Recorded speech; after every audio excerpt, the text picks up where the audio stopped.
Welcome to another lecture on the English textbook. Today's lesson is on Unit 18, Lines from the Deserted Village by Oliver Goldsmith. We'll cover the summary, Urdu translation, reference to context, and poetic devices, followed by exercise discussion for better understanding. If you have any questions, write them in the comments, and don't forget to subscribe. Let's get started. Summary of the poem, The Deserted Village by Oliver Goldsmith. Oliver Goldsmith's poem, The Deserted Village, is a nostalgic reflection on the loss of simple rural life and the decay of traditional villages due to greed, industrialization, and the pursuit of wealth. The poet fondly remembers sweet Auburn, his ideal village, once full of life, happiness, and innocence. The villagers were content, hardworking, and lived close to nature. People enjoyed simple pleasures, playing under the trees, talking by the brook, and finding joy in small things. However, Goldsmith laments that these charms are now gone. The villagers have been driven away as the rich took over their lands to build luxurious estates. The poet sadly observes that ill fares the land to hastening ills a prey, where wealth accumulates and men decay. This line highlights the central theme.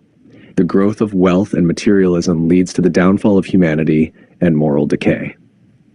Through beautiful imagery and emotional tone, Goldsmith contrasts the past happiness of rural life with the present emptiness caused by greed and inequality. The poem serves as both an elegy to lost innocence and a warning against valuing riches over human goodness and community life. Lines from The Deserted Village by Oliver Goldsmith, Stanza 1. Sweet Auburn, loveliest village of the plain, Meete Auburn, Maidano ka sabse khoobsurat gaon, where health and plenty cheered the laboring swain, jahan tandurusti aur faravani ne mehnat kash kisan ko khush rakha, where smiling spring its earliest visit paid, jahan muskarati bahar sabse pehle aati, and parting summer's lingering blooms delayed, aur rukhsat hoti garmi ke phool der tak therte.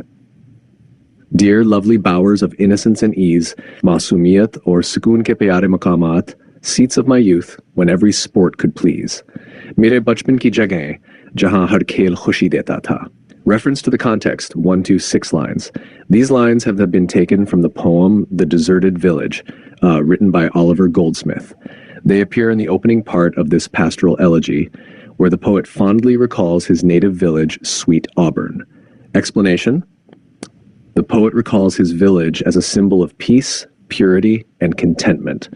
Through imagery and personification, he paints a lively picture of nature's beauty and rural harmony. The tone is nostalgic, showing the poet's emotional bond with his birthplace. Goldsmith also hints at the coming loss of this joy due to material greed. The musical flow of the lines adds to the poem's gentle and reflective beauty. Stanza 2. How often have I loitered o'er thy green, maine kitni baar tere sabz maidanon par tehel kar laf uthaya, where humble happiness endeared each scene, jahan sada khushi ne har manzar ko mehboob bana diya. How often have I paused on every charm, maine kitni baar tere har dilkash manzar par thehr kar dikha. The sheltered cot, the cultivated farm, chota sa ghar aur khiet, the never-failing brook, the busy mill, dehnor behta hua chashma or chalati cheki, the decent church that topped the neighboring hill, or pahadi par bana khoobsurat church. Reference to the context. These lines are from the same poem, The Deserted Village by Oliver Goldsmith. They occur in the middle section where the poet describes the beauty and peace of his beloved village. Explanation. Goldsmith shows the natural charm and simplicity of country life through visual imagery and gentle rhythm. The lines express gratitude for life's small joys and the honest labor of villagers. The tone is tender and filled with admiration. The details of daily life make the village appear alive and contented. The poet's choice of words gives warmth and emotional depth to his memories. Stanza 3. The hawthorn bush with seats beneath the shade, wo kante darj hardi, jiske niche batne ki jagah thi, for talking age and whispering lovers made. Jahan bode baatein karte aur mohabbat karne wale sargoshi karte, how often have I blessed the coming day, maine kitni baar aane wale din ko dua di, when toil remitting lent its turn to play, jab mehnat khatam hokar khel ka waqt aata, and all the village train from labor free or pura gaon mehnat se farig hokar led up their sports beneath the spreading tree. Daracht ke niche khushi se khelta. Reference to the context. These lines are from The Deserted Village by Oliver Goldsmith. The poet here describes the joyful social life of the villagers. Explanation. The poet portrays the villagers' unity and happiness after a day's work. Through imagery and contrast, he shows the balance between labor and leisure. The hawthorn bush becomes a symbol of love and friendship. The tone is cheerful yet reflective, reminding us of the purity of rural life. These lines celebrate human connection and the beauty of simple living. Stanza 4. While many a pastime circled in the shade, Drakht ke saaye mein bahut se khel jari the.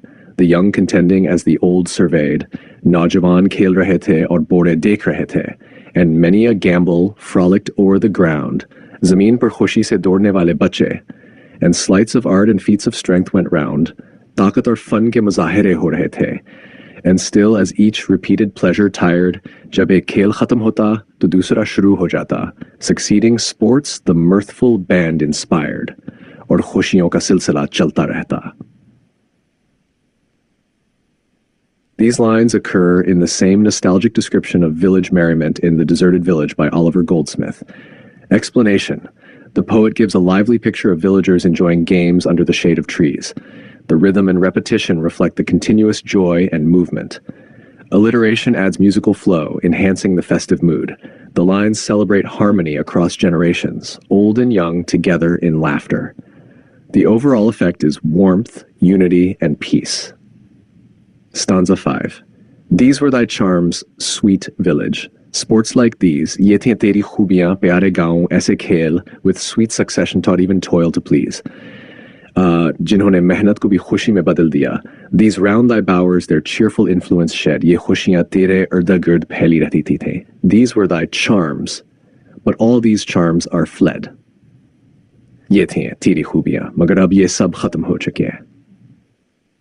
Reference to the context. These lines form the concluding part of the nostalgic section of The Deserted Village by Oliver Goldsmith.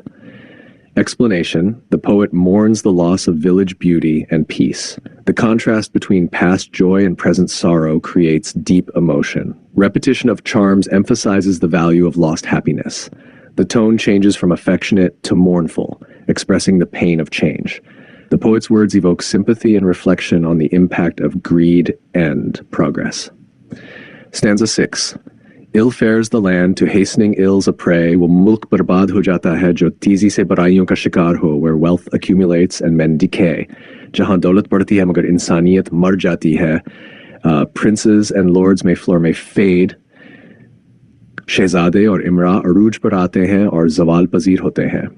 A breath can make them, as a breath has made. Ek sans uni bana sakti hai aur ek sans mata sakti hai, but a bold peasantry, their country's pride, lekin bahadur kisan jo milk ka fakhr hai, when once destroyed can never be supplied. Agar wo khatam ho jaye to dobara paida nahi ho sakte. Reference to the context. These lines occur near the end of The Deserted Village by Oliver Goldsmith. Explanation. Here, the poet warns that moral decay and greed destroy nations. Antithesis, wealth accumulates and men decay, and metaphor make the message powerful and memorable. The poet honors the peasantry as the foundation of a healthy country. The tone is serious, moral, and reflective. Goldsmith's message remains timeless, a call to preserve humanity, simplicity, and social balance. 1. Write in your own words the significance of the title, Lines from the Deserted Village. 1. अपने अल्फाज में नज़म के अनवान lines from the deserted village की अहमियत बयान करें. The title reflects the poet's sadness over the decline of a once happy village named Auburn.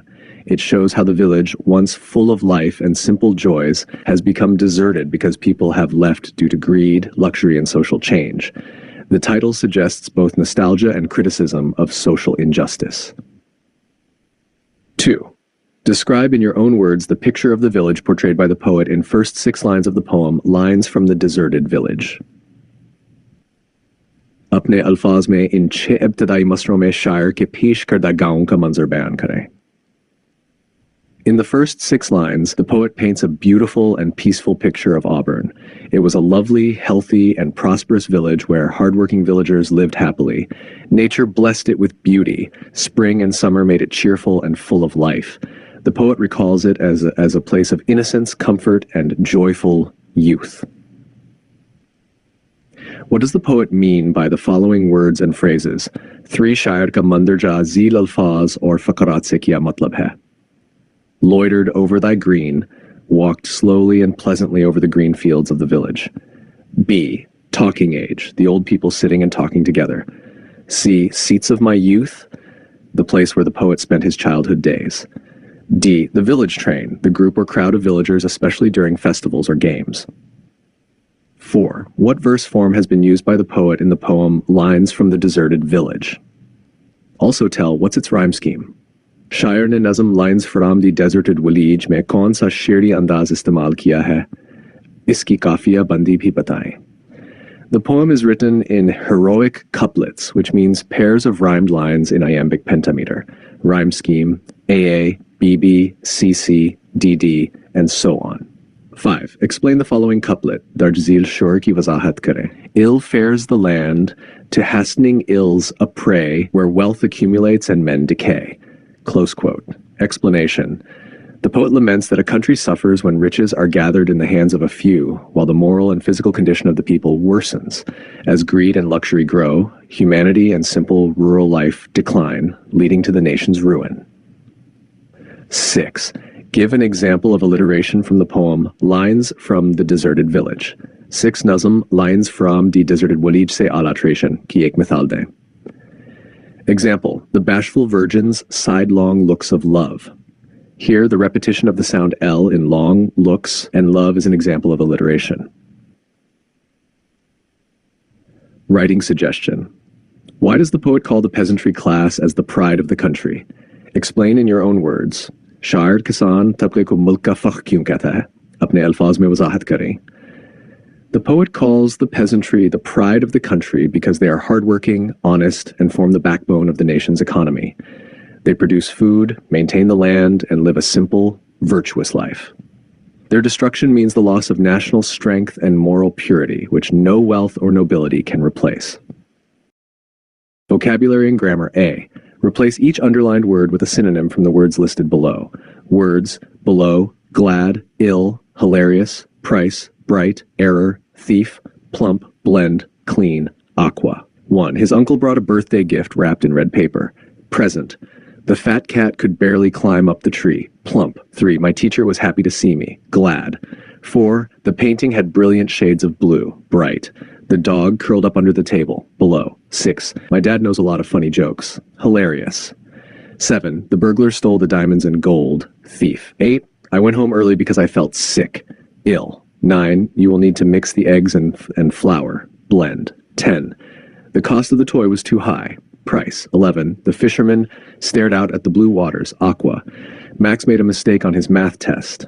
Error. 13. The cat is sleeping under the table. Below. 14. Please wash your hands and keep them clean. Same word. Clean. B. Write the indirect narration in the indirect speech column for the sentence given in direct speech column. Direct speech. Question text. Indirect speech. Answer. 1. He said, I work in a small company. He said that he worked in a small company. 2. She said, I am waiting for my salary. She said that she was waiting for her salary. 3. Alex said to me, I have worked very hard for this project. Alex told me that he had worked very hard for that project. 4. I said to him, I do not care about small issues. I told him that I did not care about small issues. 5. She said to me, I am making good progress on this project. She told me that she was making good progress on that project. 6 said, you have better future than us. We said that they, he, she had better future than them. They said, it is getting on very boring here. They said that it was getting on very boring there. 8. She said, you have to decide by tomorrow. She said that I, he, she had to decide by the next day, the following day. 9. Alex said, I have been writing this paragraph. Alex said that he had been writing that paragraph. 10. They said, we do not listen to their advice. They said that they did not listen to their advice. Reported speech exercise, past tense 11. He said, I worked very hard but failed. He said that he had worked very hard but had failed. 12. She said to me, it did not work for me. She told me that it had not worked for her. 13. Alex said, I was listening Indian music. Alex said that he had been listening Indian music. 14. We were going to a new mission, they said. They said that they had been going to a new mission. 15. I had collected ancient books, he said. He said that he had collected ancient books. 16. They said we had better alternative than this. They said that they had better alternative than that. 17. He said to me, we watched a wonderful movie. He told me that they had watched a wonderful movie. 18. Alex said, I was writing codes for a new program. Alex said that he had been writing codes for a new program.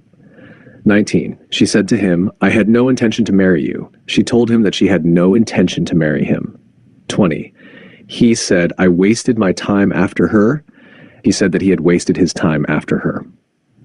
Reported speech exercise, future tense, direct speech, indirect speech 21. She said, I will perform better in next competition. She said that she would perform better in the following competition. 22. He said to his teacher, I will bring good results in exams.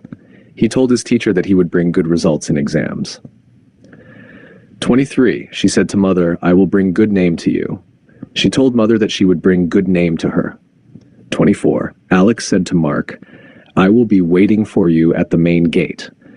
Alex told Mark that he would be waiting for him at the main gate. 25. I said to him, I will have to convince my parents for this. I told him that I would have to convince my parents for that. 26. They said, we will have to stay more active. They said that they would have to stay more active. 27. She said, I will be looking for your response. She said that she would be looking for her response. 28. He said to me, I will have to think twice before taking such action. He told me that he would have to think twice before taking such action. 29. I said to him, you will have wait for me for 2 hours. I told him that he would have to wait for me for 2 hours. 30. She said, we will be signing an agreement on next Sunday. She said that they would be signing an agreement on the following Sunday.